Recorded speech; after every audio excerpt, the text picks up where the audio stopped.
let's talk about this movie I watched really high. Yeah. Same. Were you guys high when you saw this? Uh-huh. Alan You and guys you gonna- and Abysme were. The rest of us were. Wait, really? Like you guys? Which made David jumping in his seat that much more pronounced. They were like the flavor of ice cream. They were half baked. Ha ha ha ha.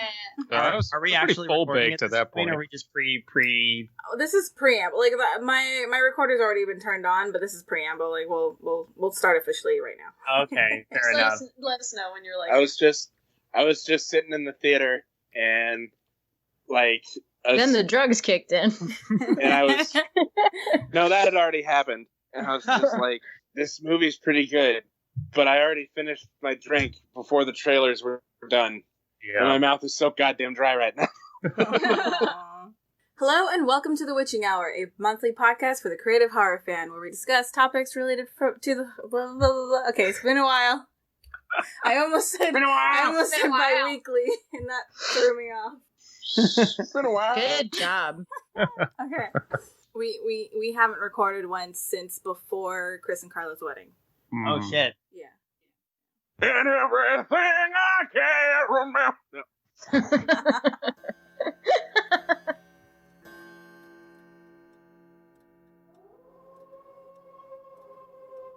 Now, witches are very curious people.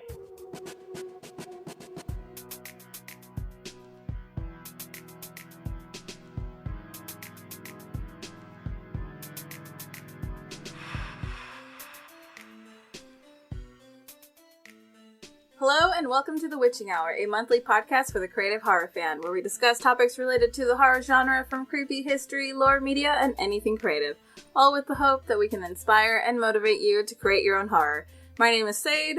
Oh fuck! I'm David King. I'm Kayla. I'm Abysme. Oh, that's slippery. I'm Paprika.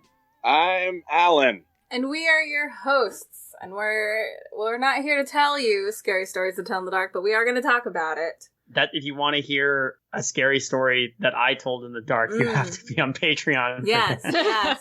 But did anybody visit any haunted houses recently and gather a book of any sorts? That's literally all I do when I'm not hanging out with you guys. Oh, okay.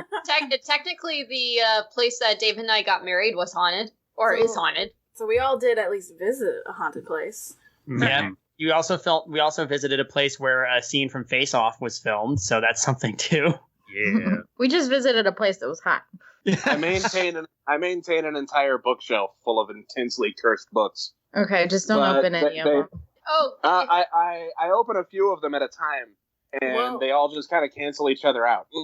question. If we go to Zach Bagans' Creepy Museum in Las Vegas and buy a book from there, does that count?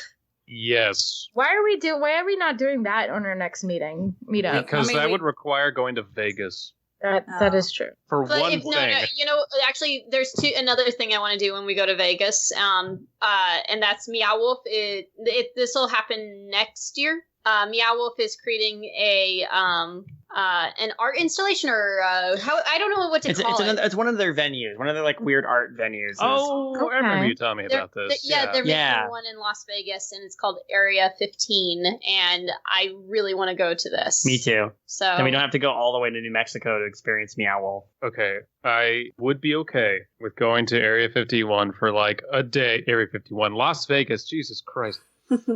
Going to Las Vegas for like one day to visit those two things. I'd be okay to do that. Get cheap flights, just fly out there, and then leave. There you go. But that has nothing to do with scary stories to tell in the dark, does it? No, it doesn't. Not much. Yeah, I've essentially been making ghosts compete for who gets to haunt me, is the idea. Who can tell you the scariest story in the dark? Haunt for my amusement. This is what happens when you bring us together, Sade. Oh no, I was fully prepared open a few for books. Every day I open a few books, and they are not prepared for the fact that I have a job interview set up for them. Paprika, were you going to say anything? I was gonna say something related to the story, that I have questions. All right. As usual. We will definitely get to your questions, but before then, normally we'll do a little segment of everyone sharing what they've been up to creatively or just in general. Instead of each of us going around and doing that, because there's quite a few of us for this episode, we'll just take a moment to talk about the live stream that we just had and thank everyone who tuned in, everyone who donated. Thank you for everybody's concern about David's well-being. I can't tell if that was. I don't know if I should be flattered or touched or both, because I think you're flattered. Thing is, you only took 3 shots. I know, and everyone's like, "Oh my gosh, David, are you okay?" Well, I was really playing up how unpleasant they were when they weren't. I was just drinking Coca-Cola, which, to be fair, is pretty unpleasant. You were flattered. I was a little offended. People thought I was force-feeding you alcohol. Wow, they're being such jerks. What the heck? Yeah, why is it clueless? Well, it was a horror movie. Someone's got to be the first victim. Yeah. And also, someone's got to be the jock. Yeah. It's Alan. The jerk jock. I don't want to brag or anything, but I do want to say what we wrote and performed for basically zero money is better than any Unfriended movie.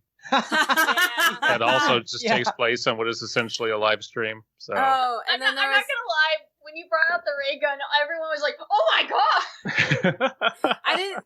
Even though I turned to face the chat at that point, I didn't even read what was being said. Me neither. I did. I was trying to keep from laughing. What were they saying? No, they were like, "Oh my god! Oh my god! What's that?" They were like actually freaking out. Abby, no abbing. Abby, no abbing. Wait, you were also reading the chat too at that point. I was practically in tears. You couldn't see it. I had to be so quiet. Oh man. I think the best part, unfortunately, was we forgot to unmute the mic at one point at the end. Whoops. Yeah. No one got to hear my slow motion rendition of Mr. Bucket that I prepared. You know what? We'll end this episode with that playing. If you send you have the file. If you guys are curious, the live stream is still up on the Creative Horror YouTube page. I've been linking people to it because it's specifically to the section where I explain what happened to the Midnight Marinara YouTube channel. But go listen to the last 15 minutes or watch the last 15 minutes. It's gold. It's gold. Special cameos by both. I'll put the link to it in the show notes. I want to say there's also special cameos by friends of the show, Prasicor and Matt Hawley. So it's also worth watching to see them pop up for 3 seconds. You can't hear anything Matt Hawley say. No, sadly. Although I think his body language was working. Yeah, the afterward he did was amazing. My face is redder than a fire truck. Oh, he is so drunk. Yeah, and then also, well, I think by the time this episode goes out, all of the thank you stuff for donations will go out. Will have already been mailed out. Good. But just in case anyone is wondering, the coffee link that we use, that's going to be up all year for the foreseeable future. Yeah. There's no more stuff being sent out, and thank you for donations, but if you like us enough and want to donate to Creative Horror, that link will always be there now. Yay! We should get that link up on the website, actually. We probably should. Mm-hmm. But heart to everybody who donated. Really appreciate it. Thanks for everybody who came out and saw the stream and watched it. And people even came and watched it later. Mm-hmm. Do we have a final tally? Oh, we did. I think I posted it. We definitely didn't make as much as we did last year, but we did have that setback of being on that very new channel. Yeah. And streaming for a third of the time, maybe. Yeah. Not only that, I think we could, we probably could have pushed it a bit more, but we had 2 weddings to worry about. Yeah, we definitely, because we have saved pretty much the majority of what we made last year. This year, a chunk of it will go into sending out the packages, but we're going to save that from there too. Hopefully next year we can put something a little more elaborate together, use maybe some of those funds. Wink, wink, nod, nod.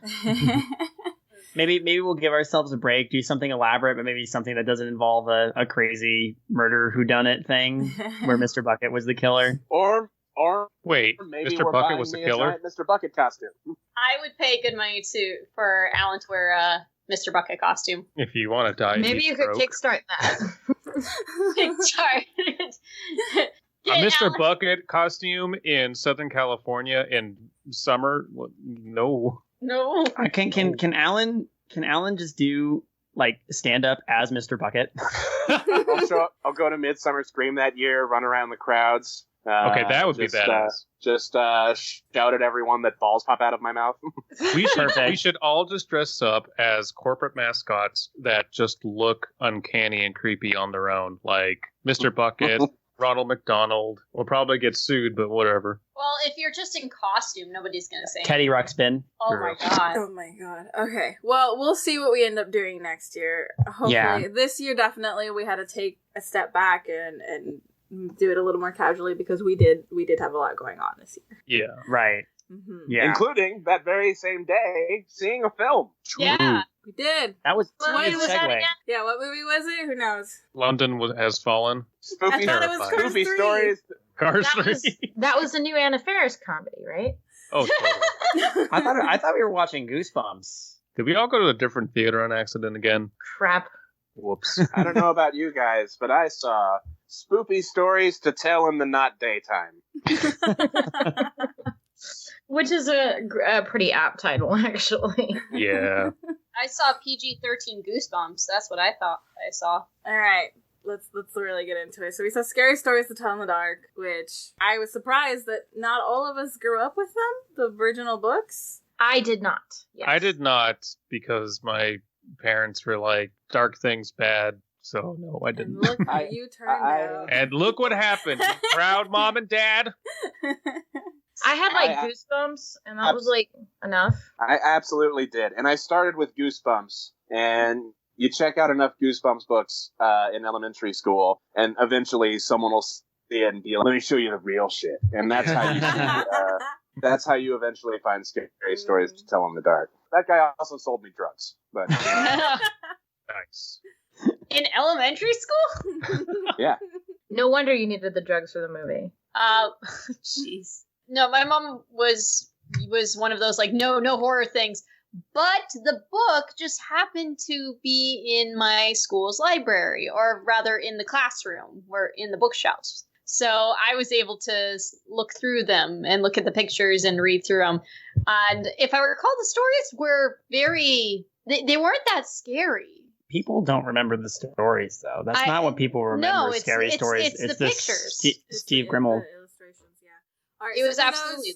for those that aren't as familiar with the books. So we're talking. It's a series of 3 books: Scary Stories to Tell in the Dark, More Scary Stories to Tell in the Dark, and then Scary Stories 3: More Tales to Chill Your Bones. So they were written by Alan Schwartz, and the illustrations that everyone is so fond of were by Stefan. Is it Gamel? Gamel. And so when it was announced that there would be a film adaptation and Guillermo del Toro's name was tied to it, a lot of us got very excited. Mm-hmm. I feel bad that I don't have Ophelia on this episode because I know they were very, very excited. So maybe I'll get commentary from Ophelia later when I've confirmed that they've seen it. But So does Guillermo del Toro have any ties to the Scary Stories to Tell in the Dark?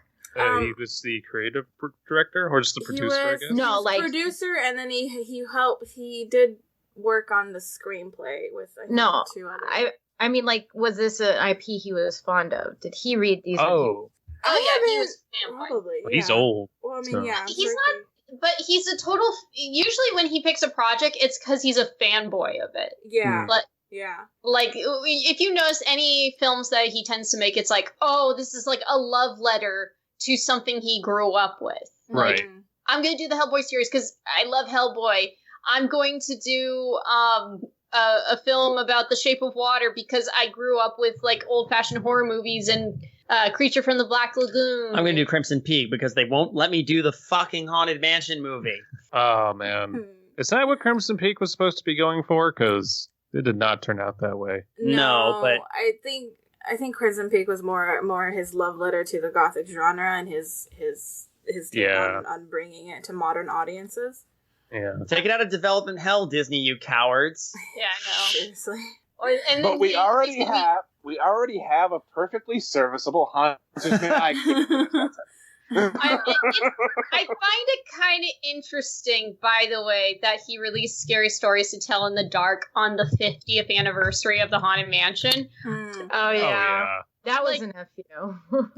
Absolutely. Like, remember, this is the guy who went up to, what's the actor's name? Ryan Gosling. Ryan Gosling is like, hey, instead of going to the Oscars, let's go to Disneyland. And he's like, hells yeah! And they actually went to Disneyland. And then they rode in the Doom buggy holding hands. Yes. Aww.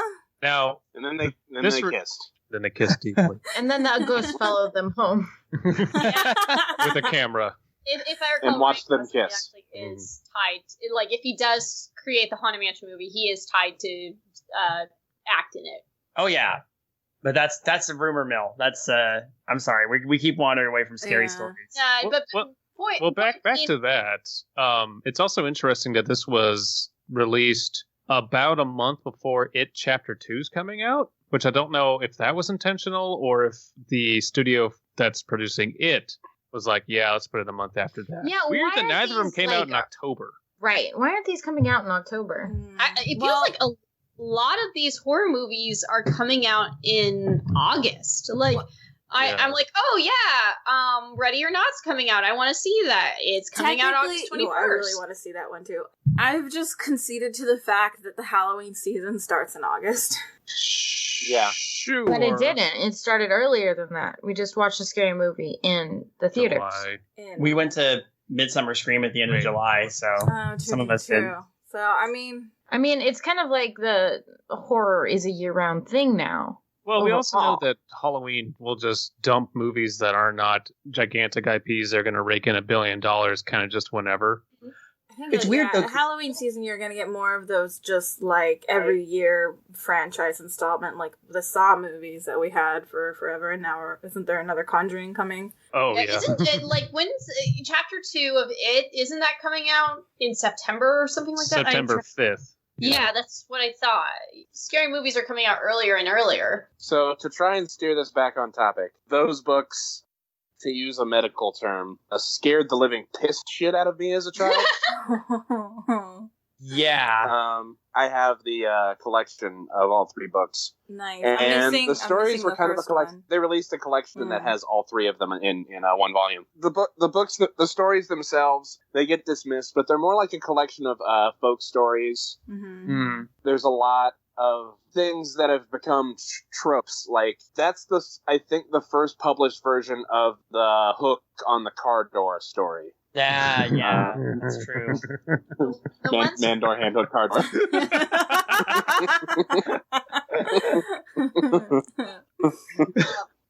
Okay, so Alan read that story to me when I was driving some of us over to the theater, and I had him read it basically twice because it was so funny. But no, like they reference this in the movie. It's also like the story of like the guy who goes on the date with the girl and his like Letterman jacket he finds later on the tombstone. There's a lot of stories in here that are iconic to the point of being tropes now. So yeah, they're like based off of urban legends that just have been codified. Yeah, they're definitely they're definitely just like collected from all over the place and given his own treatment. You know? I think I've heard different versions of the Viper before. Mm-hmm. The one that always stuck out with me, the one I actually used to tell people around campfires, was the Ghost with the Bloody Fingers. Like I totally got that from the book. I remember because it's got that great line of the hippie going, "Cool it, man, get a Band-Aid." Yeah. As the end. Yeah, I remember reading that as a kid, and I was surprised, like, oh yeah, this is in that book too. Mm-hmm. I remember owning a copy of the first one, and my mom, I don't remember when it happened, but she legitimately put it up on a high closet shelf where I couldn't reach it. And when I asked her why years later, she said, because you kept coming into our room at night and saying you were having nightmares about the zombie lady. Aww. And I'm like, what zombie lady? And then years later, I pull it down and I'm just flipping through it, and I see the illustration from the haunted house, and my heart literally stops, and it brings back all these repressed memories of nightmares I had of her standing over my bed. I think that's just that illustration fucked me up, guys. That's how powerful.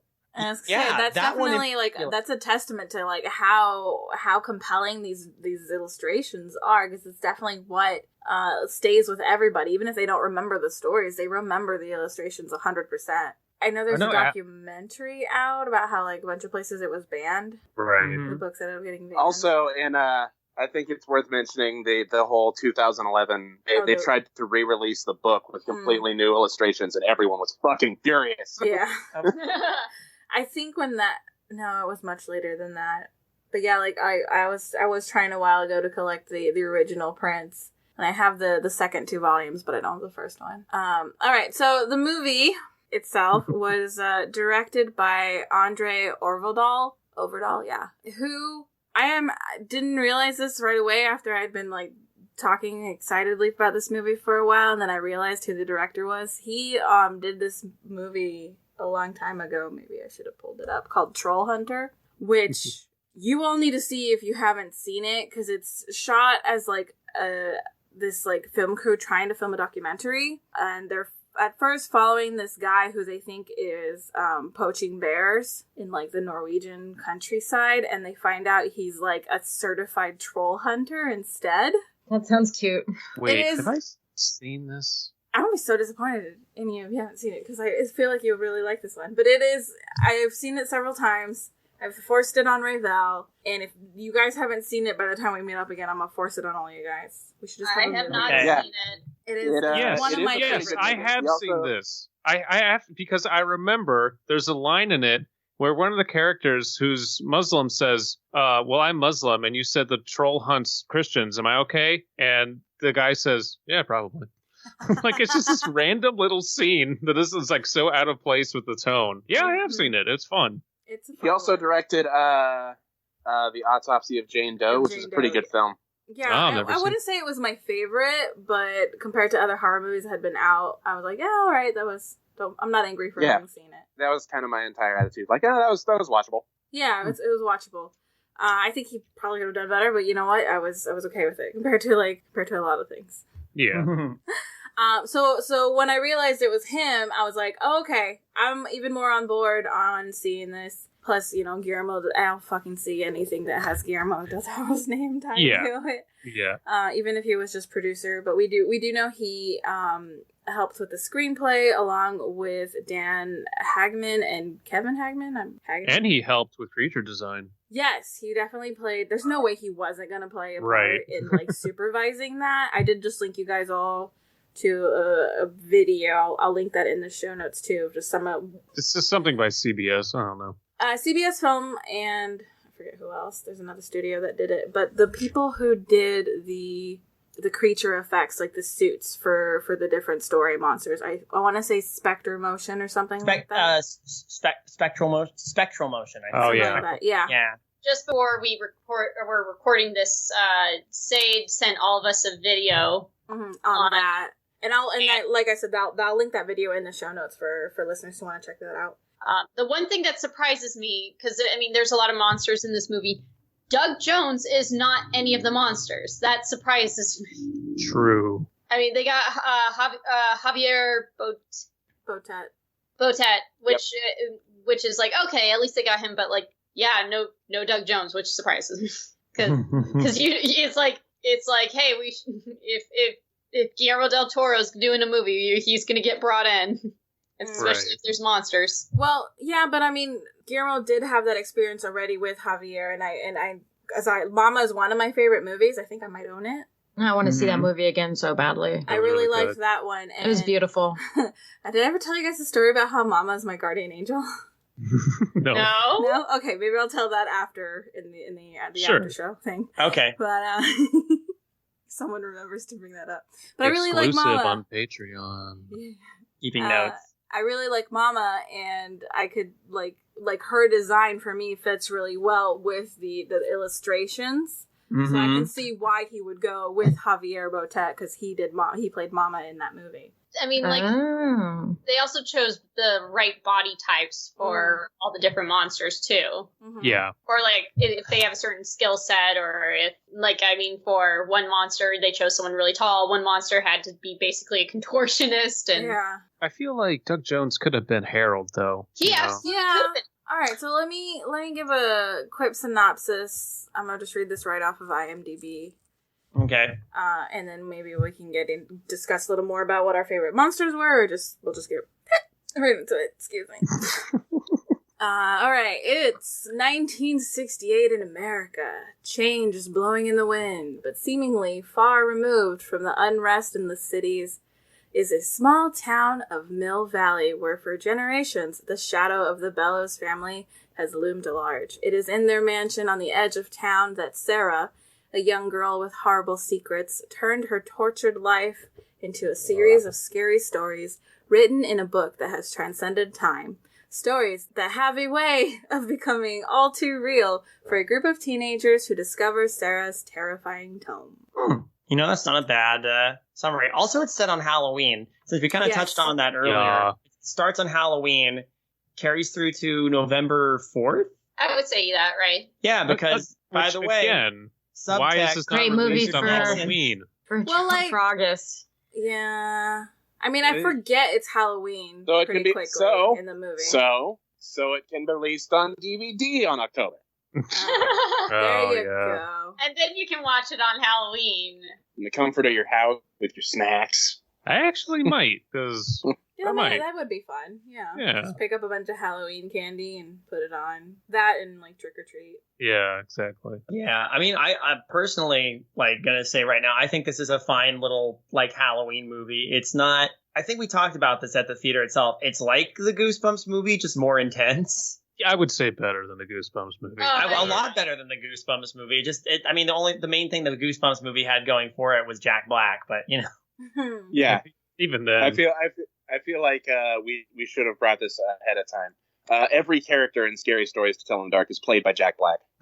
Oh, yeah. Oh, my God. Could you imagine? Holy shit. I think the big difference with the Goosebumps movie is that it's 100% for young audiences. Whereas Scary Stories in the Dark, I think older audiences can definitely enjoy it more than they could Goosebumps. I feel like this should have been R, and that the PG-13 was kind of holding it back. Yeah. I don't know. I feel like they, to make up for the fact that it was PG-13, made it a bit of a jump scare hoedown. Yeah, exactly. Yeah, fuck this. That was disappointing. I was going on before the movie started, like, I don't think there'll be that many jump scares because Guillermo knows his shit. And you lied to me. Sorry. Sorry. So anybody who knows me knows I hate jump scares, and it's one of the main reasons I don't see horror movies in theaters. I'm like, hey, I'll make an exception for this. And yeah, people know that I don't like jump scares, and people know that I'm a total wimp at them because, as was maybe expressed before the recording, I jumped a lot when everybody else didn't. So not only did that happen, I was also we jumped, but because of you. Yeah. So yeah, mostly. You're welcome. Well, that's I hate to keep comparing this to It, but my problem with It was that it didn't earn its R rating. And this movie, if it was given an R rating, could have gone further. Yeah. And it's like, who's deciding how to freaking wrangle these movies? It is based on a series of books that were children's books. Sure, but all of those readers are adults now, so it would have made sense to put out an R-rated film. I think that this movie did a really good job of being dark while being PG-13, and if it would have been R, it wouldn't have felt dark enough. Yeah, to be honest, I'm with Paprika on this one. Like, I think for me, it was fine. Like, it struck that balance. But again, I'm a wimp when it comes to horror movies. So, you know how I feel? I think they just did what they did. I don't think they thought about the rating. It feels like it was just written to be a lot of creative decisions. Yeah. And then when it got tested, it's like, we decided to give it a PG-13 rating. Yeah. I don't feel like I don't know about that. I mean, maybe that's true, but I mean, you have to think about the audience. I mean, Scary Stories to Tell in the Dark is a book series for children. Granted, children, 10, 20 years ago, but still. I mean, it'll definitely get an adult audience because it does feel like a horror movie, but I think maybe they wanted to get the teenagers as well, like the high school students and... So they're increasing their demographic by doing it that way because they're getting the fans of the Scary Stories as well as their children. Right? Mm-hmm. Yeah, people that can come and see it. Yeah, possibly. I think the most disappointing thing about the prevalence of jump scares in this film, which we were talking about, is it absolutely didn't need them. It No. didn't. No, it did not. No. One of my favorite moments in this film is the introduction of the toe lady. Oh, 'Cause you kind of hear it coming down the hall, and they don't introduce it with a scare. It just kind of shambles into frame. Yeah. And I was- thought that was really cool. that was really cool, and it punched me right in the gut because, as expressed earlier, even though in the book that ghost was never given a description, they decided to use the girl from the haunted house story in the book They as the toe lady. And so seeing this thing that gave me nightmares as a kid, shambling around, like I told everybody, it's not going to be as bad as the illustrations. And it wasn't to a degree until later when there was a jump scare moment where they showed her close up and she went like at this camera. And I audibly yelled in the theater involuntarily, "Oh, fuck." You like jumped in your seat and one leg kicked up, and I'm like jumping to the side to avoid the leg. I literally flailed. It was awful, you guys. That was the moment where after the movie I commented to David, the worst jump scare in the movie was the scene of the kid being dragged under the bed. For the rest of us, the biggest jump scare was David reacting to that scene. It was a beautiful There was like a ripple wave. effect. It was. It went out like in both directions, and I'm pretty sure all of us were just chuckling after that.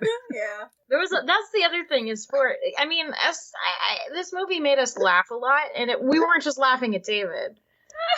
That's good because There were a lot of cutesy things happening in this movie.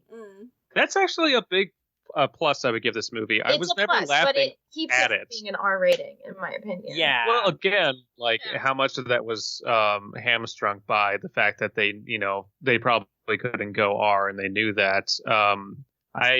There was humor in it, and it kind of in the beginning I thought it was a little bit corny, but as time went on, I kind of got used to the characters, and it started to work for me. I wasn't super fond of all of the characters at the beginning, but then they did grow on me. Yeah. Ramon especially. Yeah.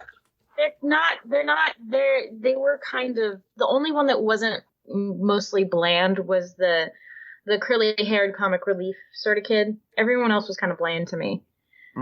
I feel like the creators knew that, look, people are going to come to this for the monsters, so it's not super important that we really nail the characters, which is a shame because, you want that in a movie. But I think guess, we but kind of even going in. Sarah Bellows, in my opinion, didn't have that much of a personality. I think it was kind of a disservice when I leaned over to Sade when the last title of the book is revealed in the story, and it's the haunted house. I'm like, oh shit, maybe I was wrong.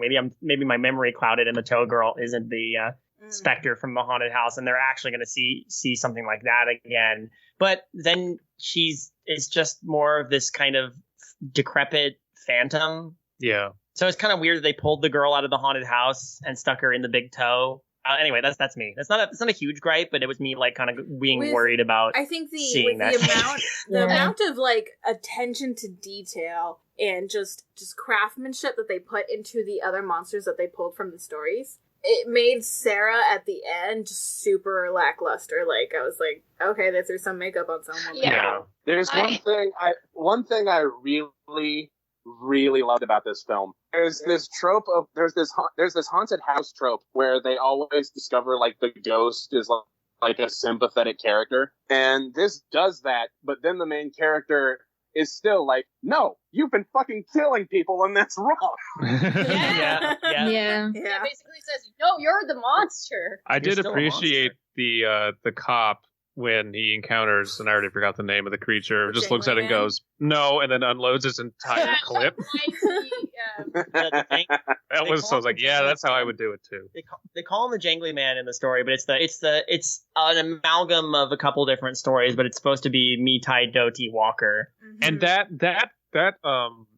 creature of all of them, I think, is probably highlights the biggest con of this movie. If you haven't read the stories, you have no goddamn context for what that is or what makes it scary or just any kind of background, because it was just saying what to me was gibberish because I just have no context for it. Right. And it's not that the effects weren't good and they The actor who was contorting themselves wasn't good. I was just like, I'm supposed to know something here. And that was on, which is on me. I didn't read the books. So, two things. First of all, he was really cool and definitely talented. His face looked a little cartoony with ICG.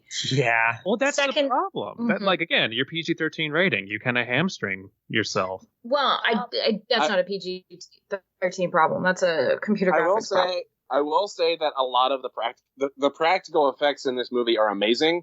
Oh, and yeah. they made the CG stick out like a sore thumb. Yeah. Yeah. Mm-hmm. Yeah, well, that's true.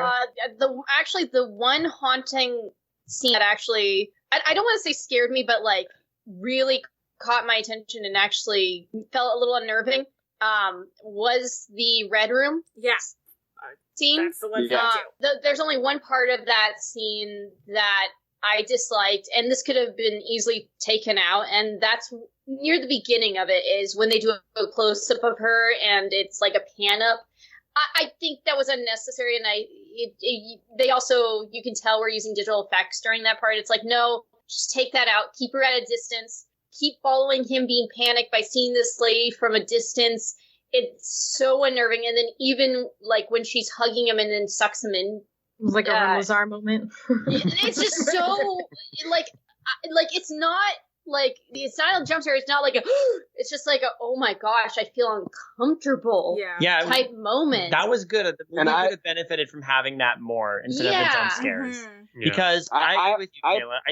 I think if she had gotten closer and we had been able to see her in more detail as he did. Yeah, that would have been more effective. But yeah, I kind of agree. I hadn't think about it at the time because I was like, oh man, I love the design. I hate to say this, but while her design was really cool, the Pale Lady was when they showed that close up was the least intimidating. Yeah, I pieced it together on the car ride home, the car ride back to the not home, the Harbor House. That the hug represented like that kid, how his mom was smothering him. Mm-hmm. Yeah, for sure. Oh. Yeah. But we didn't get enough of that relationship. It was like one hinted at her. It did feel a bit like they dropped in. She's like, guys, I had the dream again. What if she preys on the dream? And I'm like, can we have established that a little sooner? Yeah, maybe like show him dealing with this dream or mentioning it, or like maybe there's a point where it's like, are you okay? I'm like, yeah, just not getting enough sleep. It's like still that dream again. Yeah, man. Okay, now, so it was a little weird in that because every time he said he was dreaming about the Red Room, I thought he meant that same Red Room with the old woman, so that when we came back to that room, it would be that old woman again. Yeah. Okay. That was cool, by the way. I liked that. Image. I liked that establishment. Mm-hmm. A little confused about that. I'm curious. Yeah, it didn't really match. In the book, during that scene with the Red Room, is it the same as in the movie where he was just like in a kind of hallway and kept running and then turning around and the figure was there, or was it different? No, very different. In the story, The Dream, it's about a girl who she has a dream about being in a room somewhere, and the Pale Lady comes in and says that thing about you must leave. This is an evil place, and ultimately is actually a force of good that warns her away from this dangerous situation. Okay, see, then, as cool as the creature design was, I felt that the Red Room scene was very anticlimactic because it was just run down hallway, turn, see figure, run down hallway, turn, see figure. And that other lady never comes back, the lady with the Great Dane, does she? Well, she does. She does. Yeah. She was Sarah Bellows' like grandmother or something, which was confusing until you get. They made it. Yeah, that was like I thought that was supposed to be Sarah or something else entirely, but she only makes one other appearance, and that's toward the end when Stella is in the past. She's experiencing what it was like to be Sarah back in the turn of the century, and that woman and the dog. Is the dog that's with her even there in that flashback? I think so, but I mean, he's just standing there. There's not really. No, I don't think I feel like it was supposed to be like symbolic, like, oh, there was a woman and a dog, and what does that mean? But it didn't really amount to anything really huge. By the way, so Sarah Bellows is basically hidden by her family because of a deformity. I'm like, oh, what's this deformity? And it's like, she's albino. And I'm like, that's it? Like, I don't know. Maybe I was kind of hoping something a little more.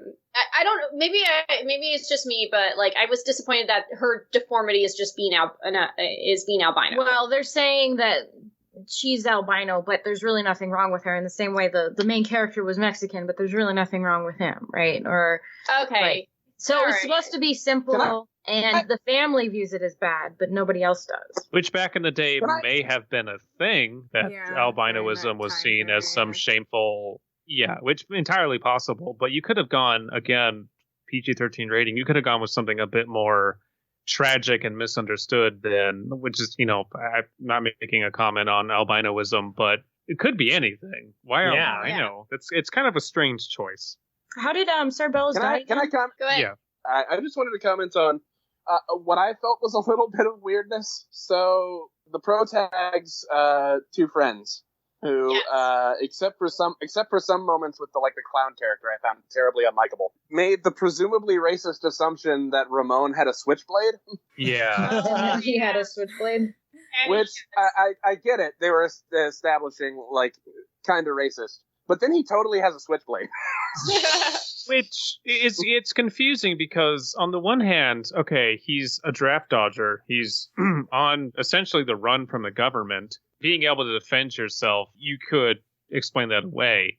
But it would have made more sense if the jock from the beginning also had a switchblade, because frankly, switchblades were, I think, more popular back then that people just had. Yeah, didn't they slash his tires? So they probably did. Exactly. So it would have made more sense for them to be like, oh, he has a switchblade. So does fucking everybody. Yeah, well, you're from out of town. We don't know who you are.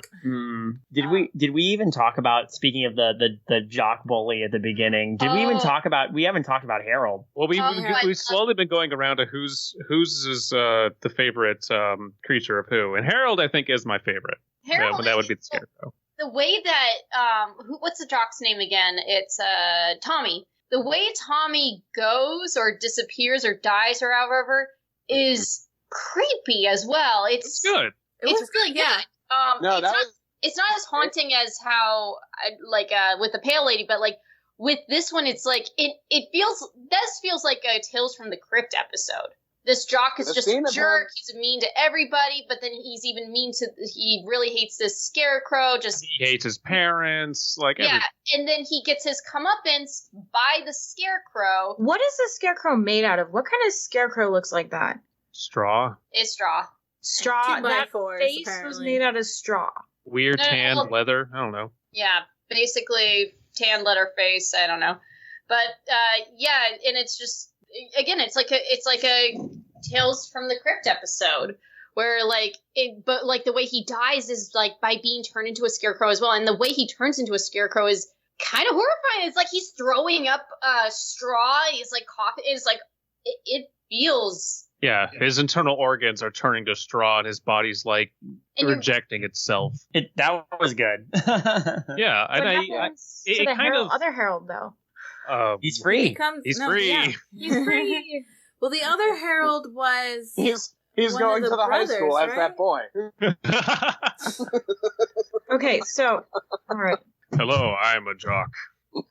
So and that scene again makes Red Room a little underwhelming for me because it's essentially the same thing. I have limited ways to go, and there's a monster stalking me every time I turn around. It felt very kind of they're running out of ideas of how to have these monsters stalk people, and most of it is just monsters stalking the kids, which I felt could have been a bit better imagined, maybe. But again, I didn't read the books. They were all eventually chased by a monster, weren't they? Yeah. Honestly, I think the Pale Lady could have worked if it was shortened, and they took out that beginning part of not being able to see her and him, because it may have went on a touch too long, but in itself, just the fear of I'm trapped. There's nowhere else for me to go. I have to just accept this fate. Oh, I kind of wanted it to go in an It Follows direction where he can run, he runs, he gets, down the floors, he tries to look in the records room for his friends, he can't find them, he heads out into the street, but she's always there, and eventually he just, trips or tires himself out and has to give up.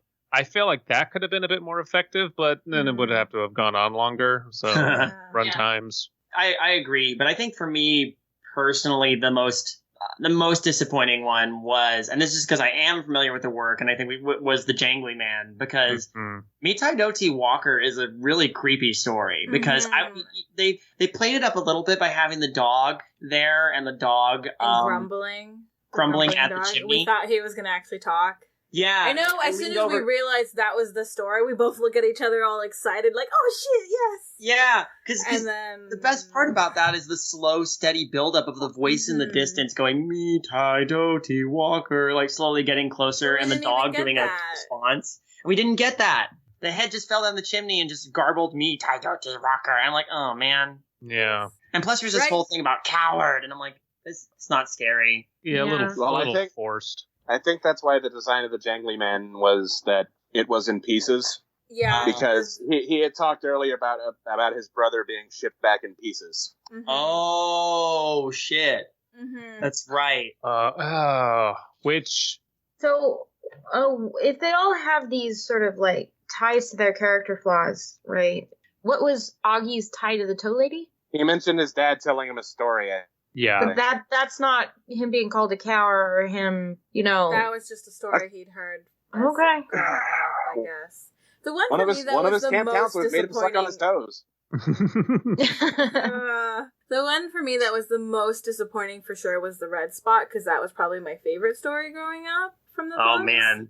Yeah. Because for me, I had always loved that illustration, because when I look at it, my child brain was like, she looks like her face is melting, maybe because the spiders are biting the inside of her face, and it's like the venom, like, causing her face to melt as they all, like, burst out from her face. Yeah. And I wanted that. Yeah. And then that scene was nothing in comparison to the illustration itself. So I was really disappointed. See, if it was rated R, it would go that level. It would have gone that far. It still got to me, though, because I have a problem with parasites and things living under your skin. Like, that was really gross. I didn't want to watch the spiders crawl out of her face. I think, it's fitting for her character. She is this type of, like, popular girl who's very concerned about her appearance. So it's, like, in terms of, like, the build-up for that. Even then, we didn't have, like, I feel like we're just supposed to assume that she's vain and obsessed with her appearance because young girl in high school. Which, okay, we can make that inference, but it also wasn't really set up. They didn't really say anything about her character. She wasn't a bad person. She wasn't a good person. She was just kind of the older sister who called her little brother a butt. She goes on a date with the jock guy on Halloween. But that doesn't make her a bad character. No, she even, like, tries to help her brother and ends up being pushed in with because of the jock too. Like, I'm not saying she's a bad character. Well, I mean, she is underdeveloped in this story. Yeah, but, like, they're all underdeveloped. Because one of the things you got to realize, being obsessed with your appearance doesn't necessarily make you a bad person. It's just not a positive trait. It's kind of like drinking a lot doesn't make you a bad person. It's just not a... God, I hope not. Right, but is that a character trait into and of itself? That's the issue, is all these characters are underdeveloped because they spend more time nailing the creature look, which they did very well. But at the end of the day, and as you guys have already said, few people remember the stories. Everybody remembers the creatures. So they were kind of, they made their bed. And I don't want to give them a pass because I don't think we should. However, I think they achieved what they set out to do with this movie. Now, here's my question. They set it in 1968, which... didn't feel like it at all. Well, no, and then I don't know why this was the case. Like, because Vietnam. Well, yeah, I get that. Like, that was the funniest realization I had the next day after the movie. Yeah, I told Sade. Yeah. I told Sade, I was like, finally, Ramon is courageous, and now he has the courage to go to Vietnam. Someone stop him. Right? Yeah. Why set it then? Like, it's so, what a weird choice. Like, I know they're trying to set it against, like, the election and such, but why is that? What does that mean? The retro, it's cool to do retro horror movies now. It's cool to do 80s retro. Like, yeah. I mean, no one's really nostalgic for the is- 60s right now, When except is for us. Scary and Stories Bolt. set in? Like, when were they even made? Didn't they come out? 80s. When? 80s, yeah, I think. Let me check. I have So it. really the only I have it reason right is- here. So the first one came out in 81. I believe the first one's 1981. Yeah. Okay. So, yeah. 81, 84, and then 91. So, Hell, yeah. could have made a 90s movie. I mean, I can. So it's you could do this during the 80s, and Well, I'm kind problem of glad with they that didn't is- do it during the 80s because of everything else that's been going on. No, yeah, I know, they would have to everybody- compete against Stranger Things and It, and, yeah. well, But yeah. Yeah, that would. And they didn't No. have the draft in the 80s. No, they didn't. But like, why is the draft included? Why do we have this? Because Ramon has to be called a coward for something. But what does that symbolize? What does that have to do with what's? I mean, maybe another reason why is because Because it's they an talked element of about like growing up. 1990s, and that way, like the girl that was in there is actually like, oh, like she could be an old woman in 1968, Wait, but when did Sarah Bellows die? 1898, In the mental institution? something like that, if I Okay, recall. like I don't. Or no, wasn't she hung?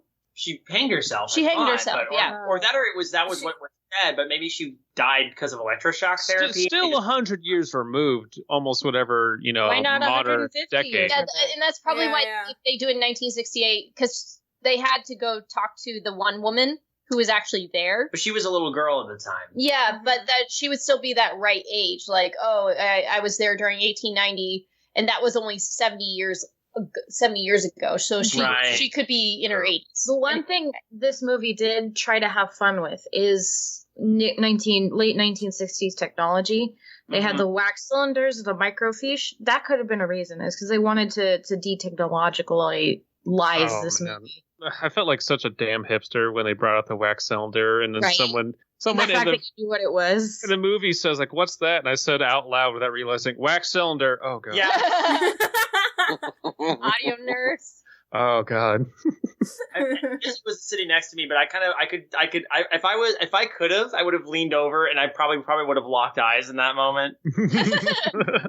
But other than, Well, yeah, I feel like there you- really wasn't that much of a 1960s feel. No, there wasn't. Overall. No. Like, even though they tried with the hairstyles and the outfits, it really didn't go to the level. Were they playing any like music, some popular hits from the era? I don't even remember. The only song Must be the season of the wind. Right. Yeah. They could have done. Oh god, what's that really good? I think it's from the '60s. Oh god, it's like the first Christian rock song that ever hit the charts. Your Own Personal Jesus, that one. Like that would have been cool. I don't know. I know like one of the things that appeals by making it an older movie is they get to avoid computers and cell phones, because not gonna lie, having those kind of like with a typical horror movie does kind of negatively affect, because it's like, Yeah. oh look, If they had gone in that direction, this movie would have been like creepypastas to tell in the dark. yeah. Oh. Oh, Cut that out so no one steals that idea. Quick. By the way, Copyright it. I just, man, you say creepypasta to tell in the dark. How fast we all just went, man, the 60s were a great setting for this film.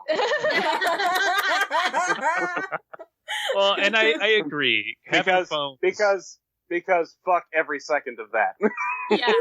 Because Was anybody else weirded out by the fact though that they all three of those kids had walkie-talkies? no, No. Okay, just maybe that was just me. No. Okay.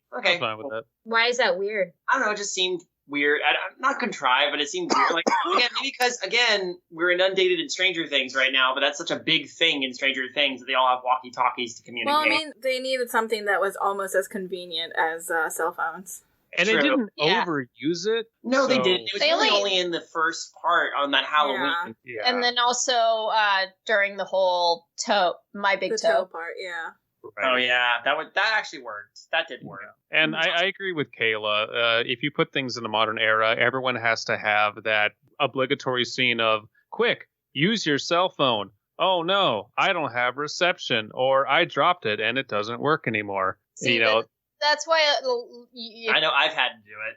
if you'll notice, like if they're doing modern movies, they have to figure out like, oh, we're gonna set it in a cabin in the woods, so there's no cell phone reception, and or a lot of people are going the unfriended route, or where it's like it's a horror movie, but it's all through the internet. It's just, again, having put one out that costs $0 is better than most of unfriended movies, in my opinion. The moment that kicks off the plot of this film is a guy getting shit and fire on his wiener.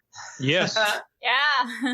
This is true. Or no, you actually watch one of the main characters take shit out of his own shit out of the toilet so he can... It wasn't that bad, though. It wasn't really that rub bad. Our faces in it. It's not bad. It's just funny. It's weird that you can get that in there. You can show someone fishing a turd out of a toilet on camera, and of course it probably wasn't poop, but very graphically so, and that's fine. But, how much blood was actually in this film? None. Not hardly any. It is so weird. What is this thing about kids, Abysme? They poop a lot. So I think it's okay. I don't know. But I guess you also bleed a lot too. So by the way, someone ate a toe. That happened.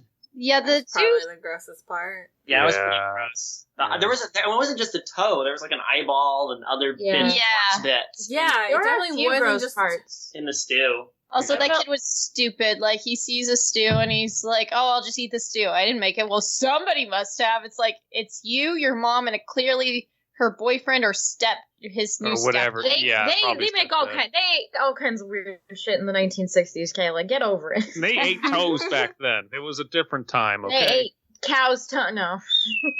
Hey, cow's tongue is pretty good. Oh, okay. I haven't had it. I'm always up for something like tacos de lengua. Always. I'm there. Okay. I want to try that. Are you up for Toesies Day, scary stories? You think you can get there? All right, I think we're ready to start wrapping this up. Yeah, I don't know. No, I have about. a few more questions. Okay. What are your questions? Well, okay. So first one is one of the main character, little blonde girl with glasses. What's her name? Stella. She wasn't blonde. She wasn't blonde. She was like brunette. Yeah, the totally memorable main character girl from the story. She says towards the beginning of the movie that all these stories take place once. Like, there's always a new story every day or something. I do not remember what the hell she said. Every night. But then later on, because of plots and movies, they start having multiple stories in a night, and they just kind of start happening. Yeah, because the movie has to happen. They pissed off a ghost or something. By stealing her book, and even when she returns it, that does nothing, and that makes no sense. Why is this ghost so pissy? Well, that was very much lifting from the American version of The Ring, which is, we freed her. She's cool now. What? You helped her? You can't do that. She's insane and will kill everybody, which completely deflates the entire ending. Oh, so all this was pointless? Great, thanks, guys.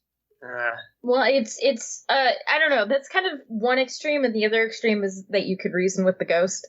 So I don't find a problem with that, because if you're going with the lore of ghosts are spirits that need to be appeased, or like, something happened to them and a wrong needs to be righted, I'm okay with that. Mm-hmm. Yeah. I'm fine with that.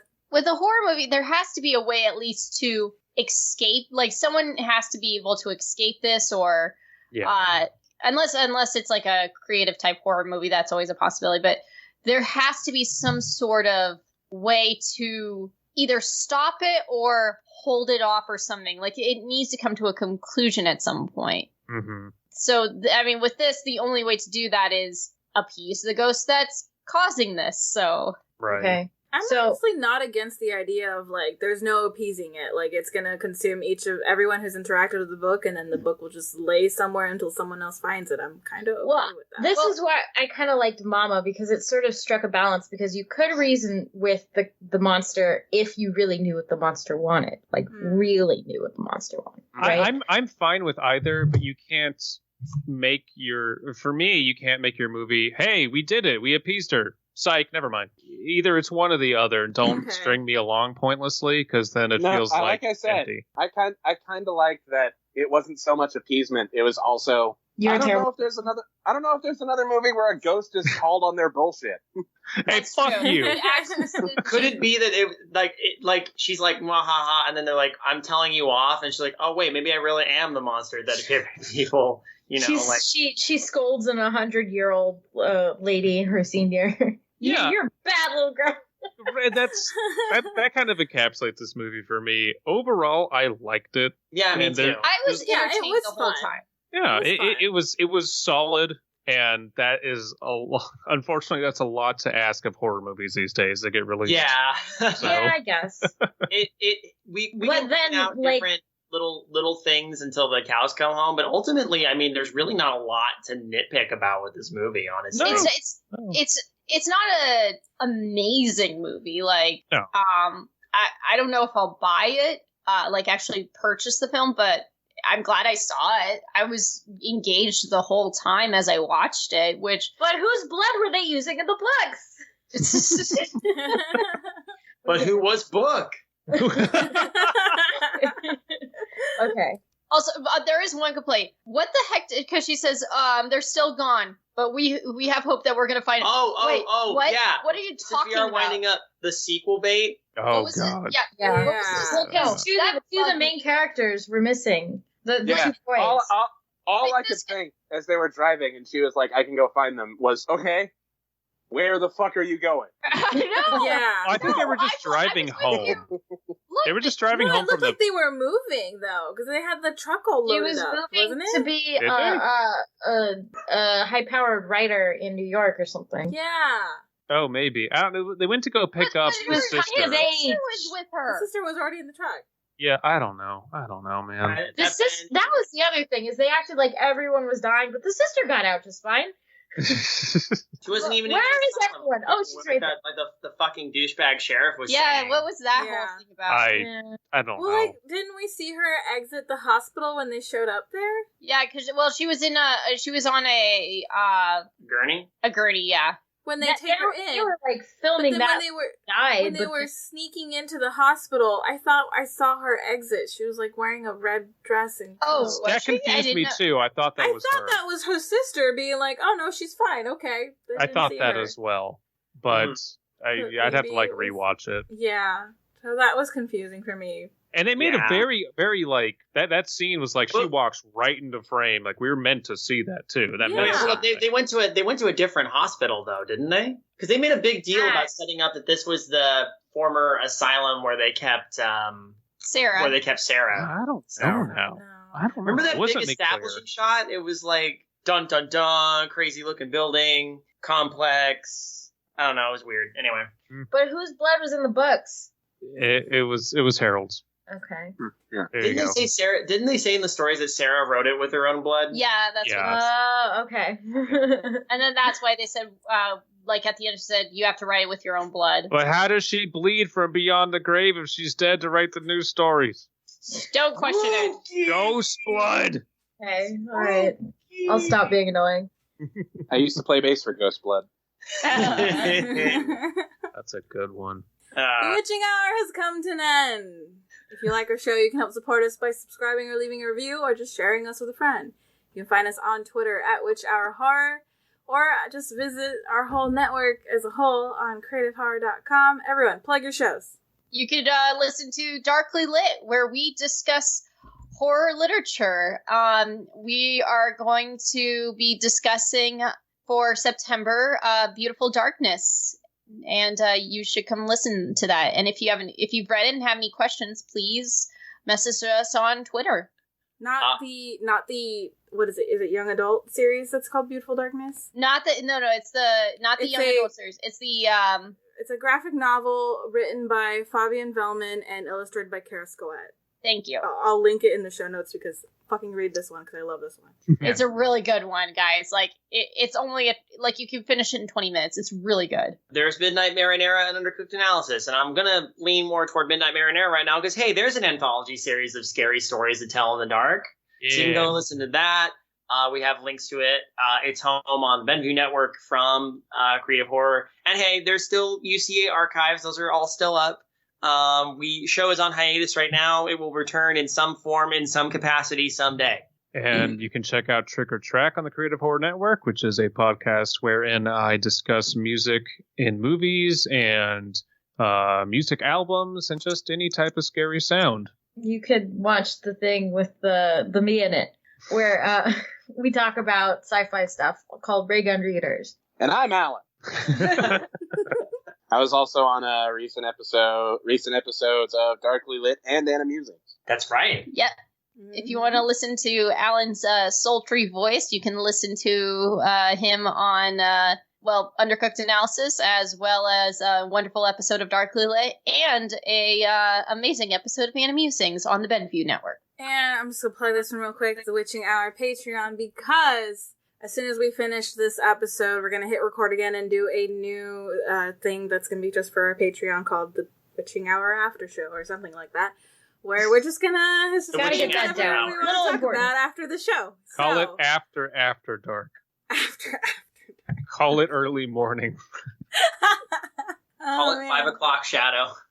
Yes. There we go. 5 o'clock shadow. Beautiful. Well, that makes sense though when the usual hosts of the Witching Hour are all female. Yes. Do it anyway. Doesn't matter. All right. Okay. Well, check that out on our Patreon. You can find links in the show notes or find it on Creative Horror. It's out there somewhere. And thank you everyone for listening. Thank you to all of my guests for joining us, and just everyone for being here with the Witching Hour. Whatever your creative passion is, horror related or not, whether it's telling scary stories, writing scary stories, just do it because it makes you happy. And we hope that you join us next time for the Witching Hour.